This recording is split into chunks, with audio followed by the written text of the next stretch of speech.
আসসালামু আলাইকুম বন্ধুরা, চলুন জেনে আসি ফিলিস্তিনিদের বন্ধু কারা এবং শত্রু কারা। কারা ফিলিস্তিনিকে স্বাধীনতার স্বীকৃতি দিয়েছে এবং কারা ফিলিস্তিনিকে কোনোভাবেই সমর্থন করেনি। এবং এখানে আমরা এক দল দেখতে পাবো যারা মুনাফিকের মতন কাজ করেছেন। মুসলমান হয়েও মুসলমানদেরকে সমর্থন না করে ইহুদি খ্রিস্টানদেরকে বন্ধু বানিয়েছেন এবং কি তাদের পাঁচাটা গোলাম হয়ে আছেন। ফিলিস্তিনকে স্বাধীন রাষ্ট্র হিসেবে স্বীকৃতি দিয়েছে বিশ্বের বহু দেশ।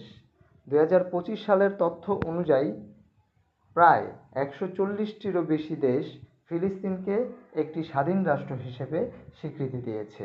এর মধ্যে রয়েছে আফ্রিকার দেশগুলো: মিশর, আলজেরিয়া, দক্ষিণ Africa, Nigeria, Tanzania, Sudan, Tunisia এবং মরক্কো।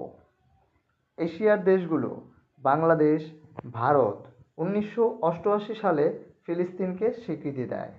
পাকিস্তান, ইন্দোনেশিয়া, মালয়েশিয়া, চীন, উত্তর কোরিয়া, ভিয়েতনাম, সৌদি আরব পূর্ণ স্বীকৃতি না দিলেও সমর্থনমূলক অবস্থান। এখানে মুসলিম বিশ্বের আইডল যাদেরকে ভাবা হয় সৌদি আরব। বন্ধুরা, এখানে আমরা কোরআন থেকে মুনাফিকের পরিচয় পেয়ে থাকি। সূরা আল বাকারা 2-14 আয়াতের অনুরূপ। এখানে আরবিতে লেখা আছে, আমি আপনাদেরকে বাংলায় অনুবাদ করে শোনাচ্ছি। আর যখন তারা মুমিনদের সাথে সাক্ষাৎ করে তখন বলে, আমরা ঈমান এনেছি। আর যখন নিজেদের শয়তানদের অবিশ্বাসী বন্ধুদের কাছে ফিরে যায় তখন বলে, আমরা তো তোমাদের সাথেই আছি, আমরা তো কেবল তামাশা করছি।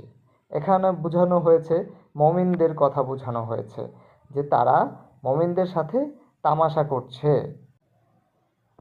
এই আয়াতের মর্মার্থ, এই আয়াতে মুনাফিকদের আচরণ সম্পর্কে আল্লাহ তাআলা বলছেন, তারা মুমিনদের সামনে ভালো মুখোশ পরে, বলে আমরা ঈমান এনেছি, কিন্তু যখন তারা কাফের বন্ধুদের কাছে যায় তখন বলে, আমরা তো তাদের মুমিনদের নিয়ে তামাশা করছি।